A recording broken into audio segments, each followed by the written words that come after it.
Obesala kolanda biso mingi pe bopesa biso confiance à partir à Congo central, Congo Kinshasa pe Congo Brazzaville pe la grande bande de partie à Est la République démocratique du Congo na ba diaspora partout bozali to pesa bino mbote mingi mingi na confiance pe fidélité au pesaka Monda École magazine d'actualité. Bokolanda kati ya édition mokwalelo ndeni mwana mboka le numéro 20 Félix Tshisekedi Tshilombo azali kuna na kati ya Lubumbashi pe na likasi pe bokwanda lisusu. Comment est-ce que mwana mboka Insino Kabamba candidat député national ya Tchango numéro 227 oyo azako sa musane avec impact na idéologie boye ba pe lisusu mingi kuna na masina babaki kuluna o ekulu likolo ya misala ya mabe. Tofongoli édition biso mokolelo na makambo etel ba campagne électorale ya boye baké le numéro 20 Félix Tshisekedi Tshilombo ata déjà kuna na kati ya grand katanga mingi na Lubumbashi pe na likasi to na propos recueil o ya mwana mboka Igrid Mateta a proposé le biso mwana mboka loba. Merci chef de l'État, son excellence. Concernant la gratuité de l'enseignement, umu likasi tuko na difficulté ya mingi. Na likasi toza na difficulté ebele. Gratuité ezali mais bazocha ango en considération te. Ba autorité locale, ils ne prennent pas compte d'aller faire la surveillance, la vérification si réellement les élèves étudient normalement. Ba école eza ebele te na likasi. Soki ba école eza ebele ya l'État. Bana bakotanga comme il se doit. Très bien. Yali Bosso, Yami Balé.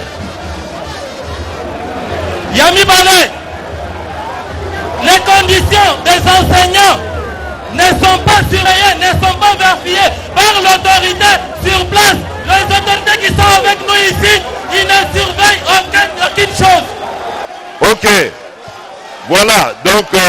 c'est tout ceci. Makambonyo so boyokyo.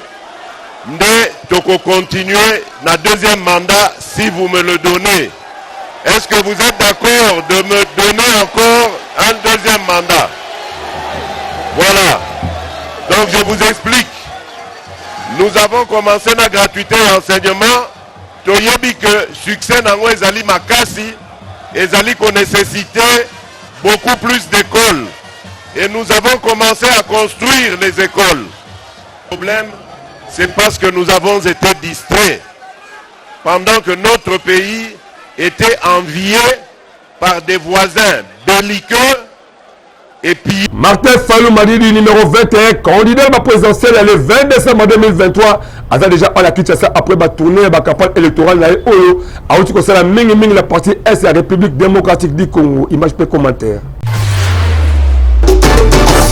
Mwana Congo, Bondi Melanga qui est le numéro 21. Mwana Mboka Martin Fayulu Madidi a déjà à la ville province de Kinshasa. Après la tournée électorale Oyo, a salle dans la province. Kuna Bisika Azalaki, Bondi Melanga le candidat numéro 21 a Zakara co-dénoncé. Mais Salah Mabe, il y a un régime en place et surtout Tango Azalaki na Bukavu. Oye Moko Azakobenga mes gestion. Akutala Kipe, na j'ai ma question, ma réponse. La cas de la sécurité à Batou, na biloko na bango pe, na chômage Oyo et l'équipe de l'Eau na Congo. Na Ouvira, Bondi Melanga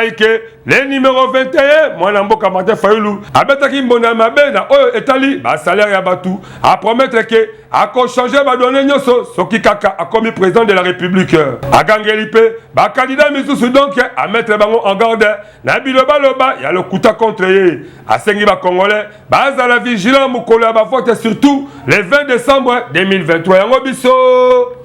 Betisika Kambonda. Double nationalité ya mwana mboka Moïse Katumbi Chapwe mutako sabino te ezako betsa ba mbonda ma be surtout ba journaux ozobima à la ville province ya Kinshasa. mwana ya Congo bondi melangai ke likambo ya passeport zambien oyo mwana mboka Moïse Katumbi Chapwe azanango eza kobetisa monde ya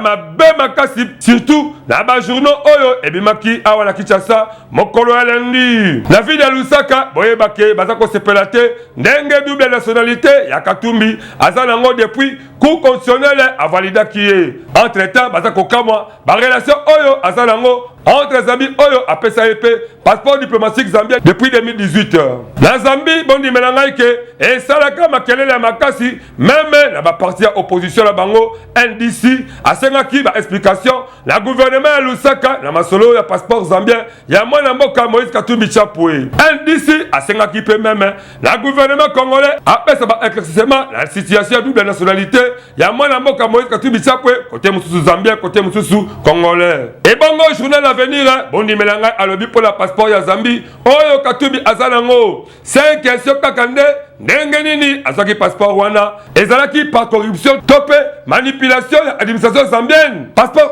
oyo ezati na 2028 azo yango ndenge nini pe nanu asalela yango te na bomoi na ye mituna ezako koya kaka ebele ndenge kaka sili akoyaka la mutu likolo ya passeport zambien oyo Moïse Katumbi azanango awa esengi kaka ye moko Moïse Katumbi Chapwe apesa biano na ba question oyo ebongo le potentiel na ngambo na ye a région de deux journaux oyo asengi Moïse Katumbi apesa ba explication claire na électorat congolais pour la détention ya passeport diplomatique zambien pe koluka ko gouverner awa na République démocratique du Congo esengi azala claire kande balobaka zala claire na masolo etali nationalité na yo awa il faut boyebake Moïse Katumbi aza contre mur aza obligé ya kozala claire donc ya kopesa ba éclaircissement la passeport zambien pe na ndenge aza na double nationalité nyonso oyo ekoseka sincérité po kozala bokozi ya mboka esenga kozala sincère yango biso tobetisika kambunda suka na affrontement ewusi kosalema kuna na masisi mingi kuna na Nord Kivu entre FRDC oyo bapesi suka na frappe na barabara ya F23 na baalie na bango barwandais epesi kitoko FRDC bravo. Mwana ya Congo bondi melangai ke na cadre ya koluka toujours kimia ekota la partie est ya République démocratique du Congo bondi melangai ke ba FRDC ba uti ko frapper fort ba rebelle ya F23 elongo na ba parrain na bango ba Rwandais mingi na masisi kuna na Nord Kivu mwana mboka le colonel Njike Kayiko Guillaume oyo aza porte-parole ya 34e région militaire apesi ba éclaircissement que ba frappé ba rebelle na ba position la bango ya axe Goma Minova pe Goma Mushaki na territoire ya Masisi kutu ba rebelle bazi suka la frappe oyo basali ba lourde perte na champ de bataille bondi melangai ke bibembe ya ba élément F23 na ba matériel na bango lokola ba arme ba radio de communication et sambo na ndenge moko ya mabe et surtout mingi na Mushaki mokolo ya mardi kimia ezalango kitoko na Mushaki pe na ba kolini ti na Sake mokolo ya lundi ba rebelle F23 na ba allié la bango armée rwandaise balinga ki ba attaquer ba position FRDC na ba axe ya Goma Minova pe ba FRDC ba lekela ki bango maele pe ba frapper bango fort kutu ba récupérer ba kolini bisika oyo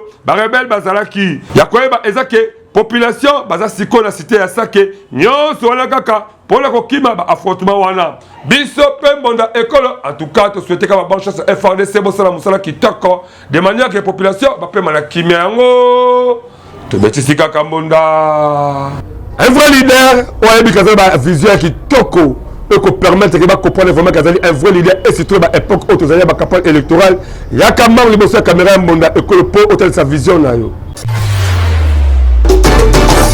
Congolais, Congolaises, yo mutu ozalaka na idée ya développement ya RD Congo, magazine bonda ya ekolo baleki ya Yezu, apesi bino opportunité ya koya ko exposer ba vision na bino pona bolamu ya ekolo mobimba. Botala bino moko, tomesana koyamba batu na plateau na biso, po mutu na mutu atalisa vision na ye, yo mutu oza na ba idée ya malamu olingi mboka ekende liboso, magazine bonda ya ekolo afongoleli bino ba porte yaka o contribuer na développement ya mboka RD Congo. Oyo ayebi ke aza vrai leader, sala lokola baninga yaka na plateau na biso parce que eza seule adresse oyo eyambaka ba leader ya makasi pe ya solo. Tala ndenge ba leader bazali koleka mboka moko na moko bazali koyamba bango epai ya mwana mboka Alain Dewa na Medrine Kambembe avec un parti na idéologie. To abordaka basije nyonso lokola politique, économique, socio-culturel, religion pena basije mosusu oyo ezo contribuer na développement ya mboka na biso. Bazomona pero bazana makanisi kimute mabete. Batu mususu kala kimute mabe ya longwanga na yawana. Me bato bazana miso baomona Congo ezo kena ndenge mususu. Elle est limitée na mumbele un peu partout. Donc nazo continuer lisusu na suki wana te. To se sentir à l'aise na kati ya changu na biso. OK, merci beaucoup. Ndenge kaka bozali komona bango pe bazali balide oyo bandimi ko participer na développement ya ba quartier commune pour que mboka ekende liboso. Na bino pe balide oyo boza kolanda biso bolinga ka développement ya quartier ya commune to pe ya RD Congo mobimba. Bobenga biso na numéro oyo eza affiché na bas d'écran na bino. Toko yamba bino pendant 30 minutes sans débat avec un partenaire idéologie pour que vous exposez ba vision na bino liboso ya population pe aye babino. Yango biso a na magazine Bonda Ekolo to bengi ba leader ya solo pe to beteli bango kambonda. Espoir ya bana tsangu esilo kabamba azalaki la population na ye pona kolakisa bango ke na tsangu ezaka kala leader se moko esekeli ba voter ba pesa confiance numéro 227 au ministère na ezako mona kitoko avec un partenaire idéologie. Wilfried Samba azalaki kuna. Honorable Estino Kabamba mwana changu Fondation les rebâtisseurs. Dekonanga ya Congo boye bake ba vrai candidat député national surtout mingi ya changu oyo ba yebi ke population azala confiance ya bango baza ko sala ba campagne bango kitoko avec impact na idéologie. Botala na mokolo lelo mwana mboka Estino Kabamba les samouraïs du changement bakisela papa chango numéro 227 candidat député national au bana changu baluli pe ba pona motema moko na cadre ba campagne na ye boye bake awuti ko sala mo bangela sensibilisation porte par porte de manière que population mobimba changu bae bake il faut pas voter utile mais tout oyo sensibilisation porte par porte et selema ki mingi la commune ya Kimbasake Utumokali Ferbois Mabanza na bisika ndenge na ndenge na kota mola na e boye bake mabote ndenge na ndenge batolisa maki na sai o mitema tango bamonaki présence les samouraïs du changement numéro magique ya bana chango 227 Estino Kabamba. Na sensibilisation wana boye bake ezalaki occasion na mwana mboka Estino Kabamba ko contrôler ba infrastructure oyo ba travaux eza déjà en cours pe na ba oyo esengeli ba lancer ba travaux population ba sepelaki makasi na ndenge ba monaki mona na bango le président Estino Kabamba candidat député national numéro 227 P baza déterminé ya kopesa ye mandat po a défendre ba intérêt na bango et surtout que azana vision kitoko o esengeli ke changu ezo développement kolongwa wana bondi melangai ke mwana mboka Estino Kabamba numéro 227 candidat député national ya changu akotaki na quartier Bilangi kuna base mobimba bazalaki ka kozela ye po basolo na masolo kitoko et surtout que yende azali o bango bapoli batinda ye po a défendre ba intérêt na bango na assemblée nationale.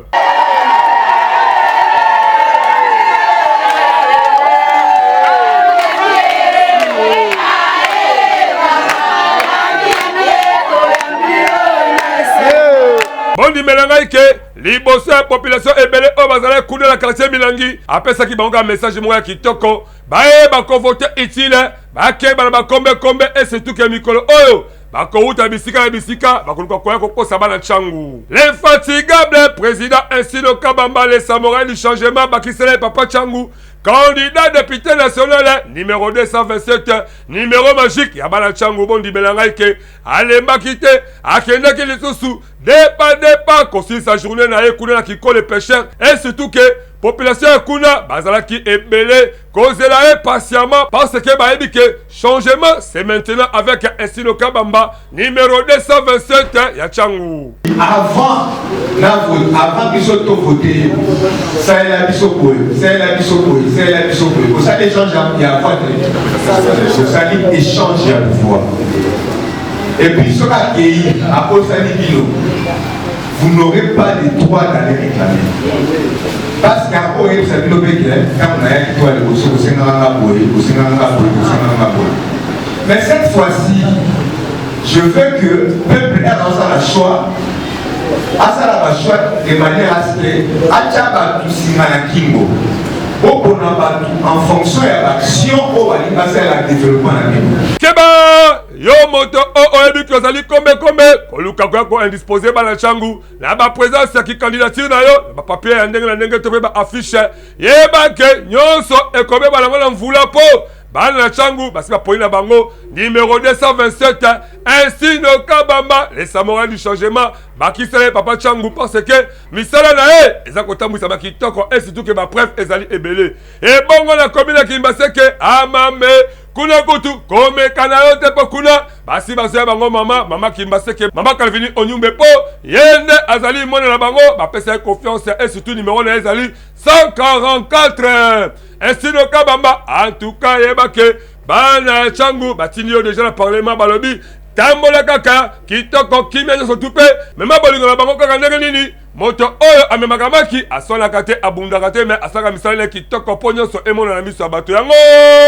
tofuli yo mokakosa pe tobeteli yo kaka mbunda. Le numéro 195 ya Moamba mwana mboka François Wendo asalisaki mobange na carnaval la cadre ya kolakisa population ya Moamba yende kada député national na bango bapesa ye confiance mwana mboka Wilfried Samba azala kuna.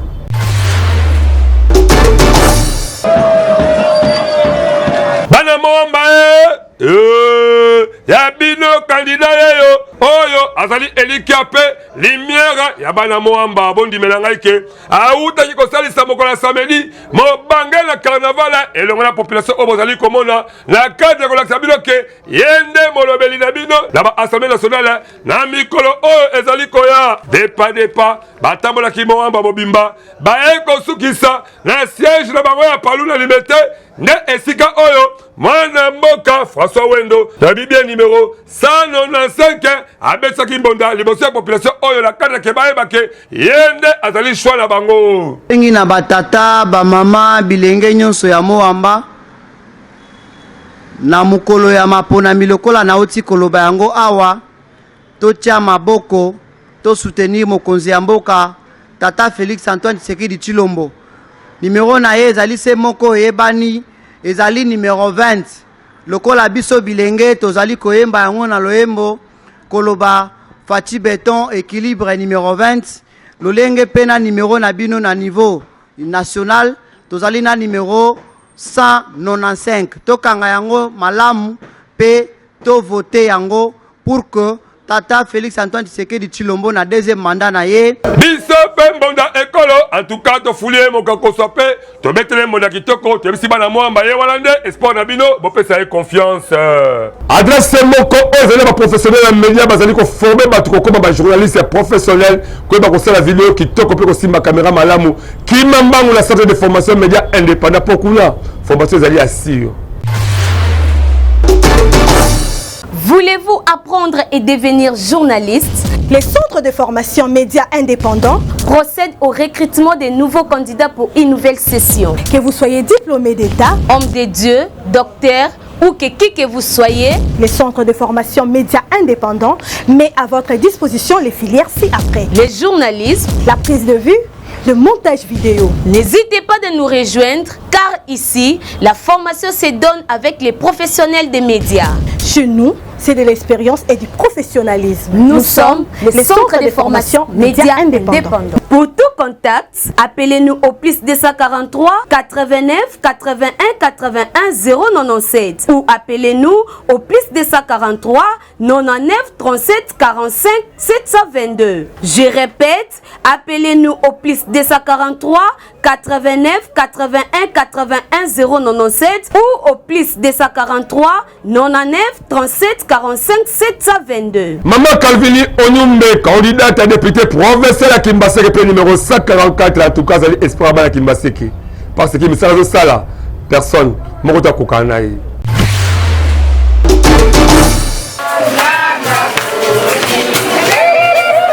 Ndeko na nga ya Congo boye bakake kaka ndenge lopoto balobaka chose est promise, chose est faite. Bondi Melangaike, Kakanenge, numéro 144, Mama Kimbaseke, Mama Calvini Onyumbe, Oyo, Bana Kimbaseke, Bapesa Ekombo, Mama Kimbaseke, Bondi Melangaike, Kakanenge, Aprobetaka, Bavevike, Akozonge la bango lisusu parce que Azamon la bango à Bolingo, Boye Bake, Aouti Kozonge la bango avec impact na idéologie, na esprit toujours, y'a qu'on concrétiser, promesse na eux.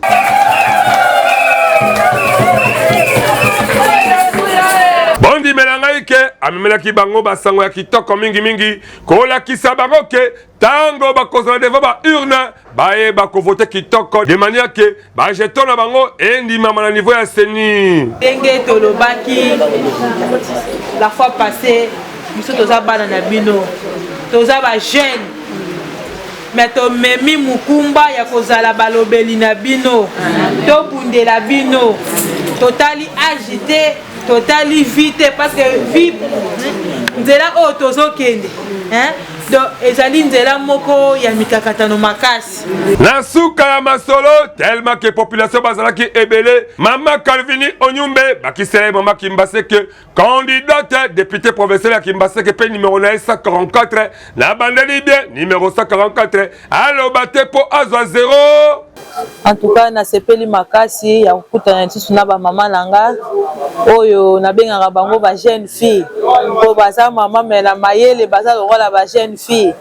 bango moko ba prouvenga ngo lelo numéro na biso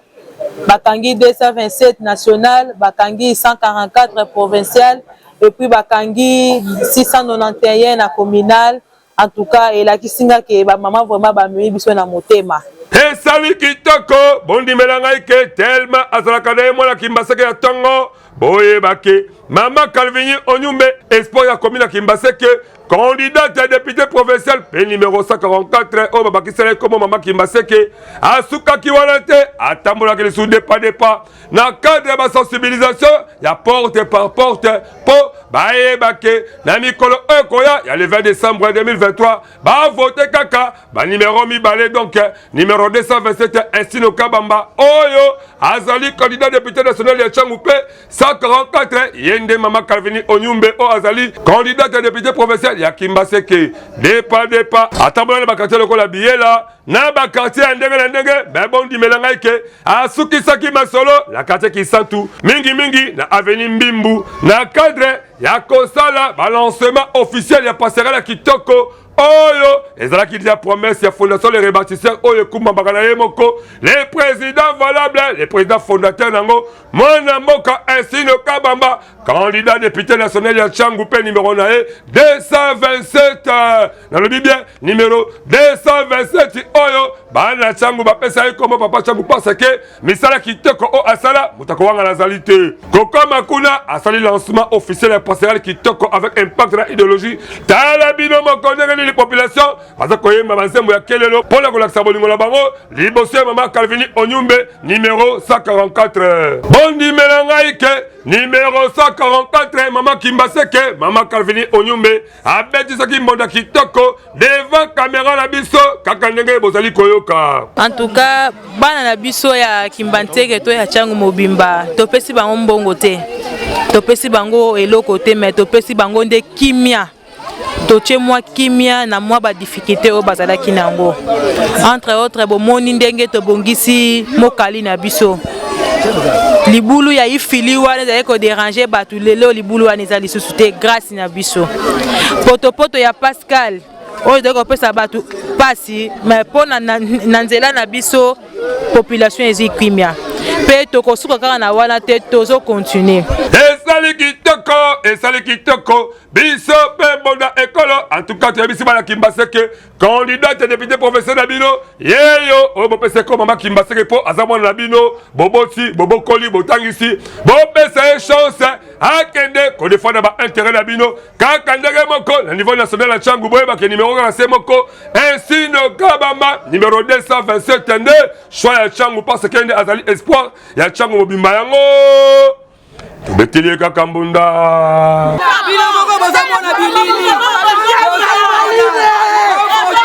ndenge beto bisado toujours ba sommet que en tout cas ki kulune na babea botala ndeko oyo babake o ekoluso likola ki moyibi likola kozokisa balinga ba machete Wilfried Samba zale kunya la koti ya mbonda ekolo ikambo ya insécurité oyo ekoma mingi kokimisa ebela population bavanda na changu te boyebake ekomi koza solution ya kitoko grâce ya musala ya kitoko le commandant sans pardon oyo atambola ba commune ebele amema kibebelelo oyo akisi mingi na suka mbundu kuna na boba pona kosilisa insécurité oba civique balekia mingi boyebake na mokolo lelo awuti kokanga suka na kuluna oyo bozali komona tala ndenge babake oyo ekuluso kaka ndenge bayudasi babakaka yesu meye babaki epo mabe eleki mingi memi sata na kutu abaya ye asila na ebe soni te andimi ke yende akataki ndeko oyo mobali bomona pota na machete na mbutu na likambo oyo toyebisila te bino moko boyoka ndenge nini le moyibi le kuluna ndenge nini aza kobetisa mbonda oyo asila soni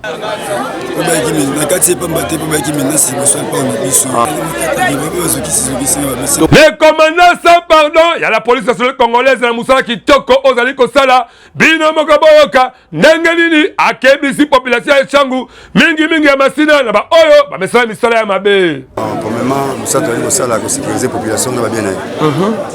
tozali police ya proximité basima population soki mabe ezali tokokanga yo tozokisa na nzela soki oyoki te tokotinda kile droit mposa na ye ya biso bapolisier eteke tozosécuriser commune ya masina ye mpe totinda ye bakonzi batinda ye esika oyo batindaka bango kuna ya boye biso mbonda ekolo en tout cas tokosenga na mwana mboka Blaise Kilimbalimba tala bapolisier malonga oyo bazosala musala kitoko bakisala ye baelema pese bamateriel akontinue kosala musala kitoko po kote oyo mpe kimia ekota population fesilombo basepela bazwa esengo yango biso tobetisi kaka mbonda basala nini